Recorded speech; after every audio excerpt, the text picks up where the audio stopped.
మకర రాశి. ఈ మకర రాశి వారికి శాటర్న్ ప్రభావం చాలా అనుకూలంగా ఉంటుంది. తృతీయ స్థానంలో చాలా మంచి గ్రహాలు ఉన్నాయి. స్థిరాస్తి డెవలప్మెంట్స్, క్యాలిక్యులేషన్ చాలా కరెక్ట్గా ఉండడం, వేళకి భోజనము, విందులు వినోదాల్లో పాల్గొనడం, శుభరూపమైనటువంటి కార్యక్రమాల్లో పాల్గొనడం, ఎంతటి కార్యక్రమాన్నైనా పూర్తి చేయగలుగుతారు. ఇవన్నీ చాలా బ్రహ్మాండంగా ఉంటాయి. కానీ రూపాయి వేస్తే రూపాయిన్నర ఖర్చు మాత్రం అవుతుంది. అంటే ఆదాయానికి మించినటువంటి ఖర్చు అవడం, బంధుమిత్రులతో కొంచెం చిన్న చిన్న అభిప్రాయ భేదాలు రావడం, నిదానంగా ఉండవలసినటువంటి అవసరం బంధుమిత్రులతో పబ్లిక్తో ఉంటుంది. మిగిలిన వ్యవహారాలన్నీ కూడా అనుకూలంగానే ఉంటాయి. ఆత్మస్థైర్యం ఉంటుంది, ధైర్యం ఉంటుంది, పట్టుదల ఉంటుంది. మీరు పెట్టుబడి పెట్టేటువంటి విషయాలు కూడా చాలా బ్రహ్మాండంగా ఉంటాయి. భవిష్యత్తుకి చాలా అనుకూలమైన వాతావరణం అయితే కనపడుతుంది. దానికి తగినటువంటి ప్రయత్నం ఇప్పటి నుంచి మీరు చేయడం, తద్వారా ముందుకు కొనసాగడం జరుగుతుంది.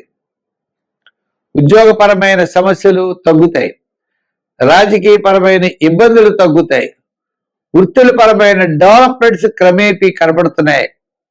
వ్యాపారాత్మకంగా మనం చూసినా కూడా కొంత అనుకూలమైన మార్పు గతం కంటే ఇప్పుడు రాబోతోంది. ముఖ్యంగా ఈ రాశి వారికి గురుడి యొక్క బలం లేకపోవడం వల్ల మనం ఎంత కష్టపడినా మన మాట పైన ఉండడం కానీ, పబ్లిక్లో కాస్త గౌరవించడం కానీ, ఇటువంటి విషయాలు కొద్దిగా తగ్గేటువంటి పరిస్థితులు ఉన్నాయి. అంచేత నిదానంగా వెళ్ళండి. ఆర్థిక పరమైన వ్యవహారాలు, బంధుమిత్రులు, మీరు బంధుమిత్రులకి ఎంత చేసినా వాళ్ళు సంతృప్తి చెందరు. ఇంకా చేయలేదని మాత్రం మిమ్మల్ని అంటారు. అదేవిధంగా మరి మీరు ఆలోచనతో ముందుకు వెళ్ళవలసిన పరిస్థితులు అయితే ఉన్నాయి. బంధువుల్లో కూడా అంచేత ఏది అవసరమో ఏది అనవసరమో తెలుసుకుని ముందుకు వెళ్ళడం మాత్రం చాలా మంచిది. షేర్స్ వారికి పర్వాలేదు. రియల్ ఎస్టేట్ వారికి మొట్టమొదటి 15 రోజులు చాలా బ్రహ్మాండంగా ఉంటుంది. ఐటీ రంగం వారికి కూడా ఆర్థిక లావాదేవీలు మొట్టమొదటి 15 రోజులు, మే 15 వరకు చాలా అవకాశాలు ఉన్నాయి. వ్యాపార పరంగా చూసినట్లయితే మంత్ ప్రారంభం 10 days కూడా చాలా అత్యద్భుతంగా ఉండేటువంటి పరిస్థితులు కనబడుతున్నాయి. మళ్ళా మంత్ ఎండింగ్ అంటే మే 25 నుంచి 30 వరకు కూడా కాస్త అనుకూలమైన వాతావరణం, వ్యాపారాత్మక డెవలప్మెంట్స్ ఉన్నాయి. సంఖ్యల్లో 8, రంగుల్లో లైట్ బ్లూ కలర్. ఆరాధనలో శివారాధన, వినాయకుడిని ఆరాధించండి, మంచి ఫలితాలు ఉంటాయి. మీనరాశి. ఈ మీనరాశి వారికి గ్రహముల యొక్క బలాలన్నీ కూడా సామాన్యంగా ఉన్నాయి. జన్మంలో శని, జన్మంలో రాహు, వ్యయంలో రాహు, జన్మంలో శని. అంతేకాకుండా గురుడి యొక్క బలం కూడా లేదు. గ్రహముల యొక్క బలాలన్నీ కూడా మిశ్రమంగా ఉన్నాయి. జన్మంలో రవి, తర్వాత ద్వితీయంలో రవి. ఈ విధమైనటువంటి పరిస్థితుల్లో ఈ మీనరాశి వారు నూతనమైన నిర్ణయాలు తీసుకునేటప్పుడు ఆలోచన చేయాలి. ఏ విషయంలో తొందరపాటు చర్య పనికిరాదు. జాతకంలో వ్యక్తిగతంగా బలం ఉన్నట్లయితే తప్పకుండా విజయం సాధించే పరిస్థితులు ఉన్నాయి. విద్యార్థులు బాగా కృషి చేయాలి, ఉద్యోగస్తులు బాగా ప్రయత్నం చేయాలి, నిరుద్యోగులకు కూడా ఎక్కువ ప్రయత్నం చేయాలి.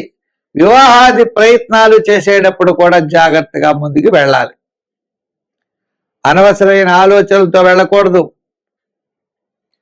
ఐటీ రంగం వారు, షేర్స్ వారు జాగ్రత్తలు తీసుకోవాలి. రిస్క్ చేయవలసినటువంటి పని అయితే మాత్రం లేదు.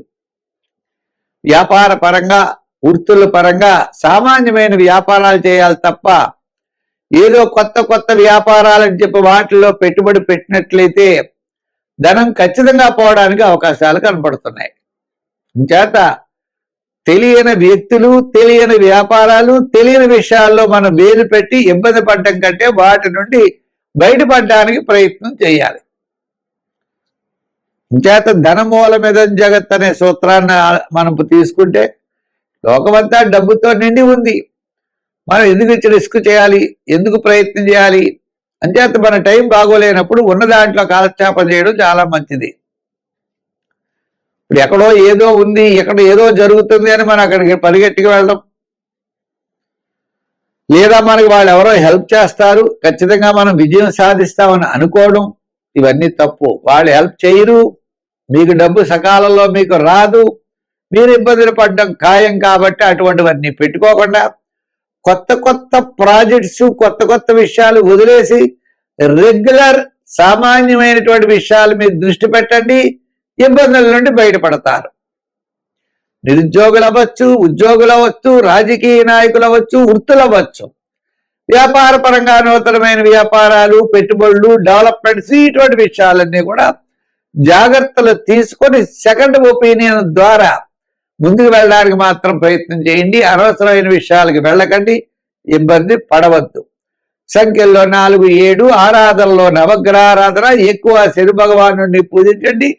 తప్పకుండా రిస్క్ మాత్రం చెయ్యొద్దు, నిదానంగా ఉండండి, విజయం సాధించగలుగుతారు. సర్వే జన సుఖినో భవంతు. స్వస్తి. వృషభ రాశి. ఈ వృషభ రాశి వారికి ఆత్మస్థైర్యం చాలా ఎక్కువగా ఉంటుంది మొట్టమొదటి 15 రోజులు. తర్వాత 15 రోజులు కొద్దిగా ఆత్మస్థైర్యం తగ్గుతుంది. ఏదైనప్పటికీ కుటుంబ ఆర్థిక సంతానపరమైన వ్యవహారాలు ఈ వృషభ రాశి వారికి మే నెలలో అత్యద్భుతంగా ఉంటాయి. కుటుంబ పరంగా అంటే మనం వివాహము, ఉద్యోగము, వ్యాపారము, వృత్తిల్లో డెవలప్మెంట్స్, ఇటువంటి ప్రయత్నాలు చేసేవనుకోండి తప్పకుండా విజయం సాధించవచ్చు. వివాహం కాని వారికి, ఓ ప్లాట్ కొనుక్కోవాలనుకునే వారికి, ఇలా దీర్ఘకాలిక ప్రయోజనాన్నిచ్చేటువంటి పనులన్నీ కూడా ఈ వృషభ రాశి వారికి పట్టిందల్లా బంగారం అన్నట్లు సక్సెస్ఫుల్ గా మనం పెడతాం. ఏమిటండి దీనికి కారణం అంటే కుజుడు లాభస్థానం, శుక్రుడు లాభస్థానం, శని లాభస్థానంలో ఉన్నారు. అంటే అలంకారాలు, స్థిరాస్తి డెవలప్మెంట్స్, అలాగే ఎంతటి కార్యక్రమాన్నైనా మనం పూర్తి చేయగలుగుతాం. మళ్ళా గురుడు వచ్చేప్పటికి ద్వితీయ స్థాన సంచారం, ఈ విధముగా గ్రహముల యొక్క బలం అనుకూలముగా ఉండడం చేత మనం అన్నింటా కూడా విజయం సాధించే అవకాశములు చాలా ఎక్కువగా ఈ వృషభ రాశి వారికి ఉన్నాయి. అంచేత మనం ఏం చేయాలి? ముఖ్యమైనటువంటి పనులన్నీ చేసే ప్రయత్నం మనం చేయాలి. పట్టుదలతో ముందుకు వెళ్ళాలి, విజయం సాధించేటువంటి ఆలోచనలు ఉండాలి. శ్రద్ధ, సహనము, ఓర్పుతో ముందుకు వెడితే తప్పనిసరిగా విజయం సాధించగలుగుతాం. ఉద్యోగస్తులకి ఆర్థిక ప్రయోజనాలు, రాజకీయ నాయకులకి గౌరవం, వృత్తుల వారికి అవకాశాలు, వ్యాపార పరంగా ఉన్న వారికి కూడా ఆర్థిక లావాదేవీల్లో కాస్త అనుకూలమైన మార్పులు ఉంటాయి. క్రయ విక్రయాదులు లాభిస్తాయి. ఐటీ రంగం వారికి చాలా అనుకూలంగా ఉంటుంది. షేర్స్ వారికి మొట్టమొదటి 15 రోజులు బాగుంటుంది. రియల్ ఎస్టేట్ వారికి మొత్తం నెలంతా కూడా కాస్త అనుకూలంగా ఉంటాయి. గత 4 నెలల కంటే రియల్ ఎస్టేట్ వారికి ఈ నెల చాలా అనుకూలంగా ఉన్నది.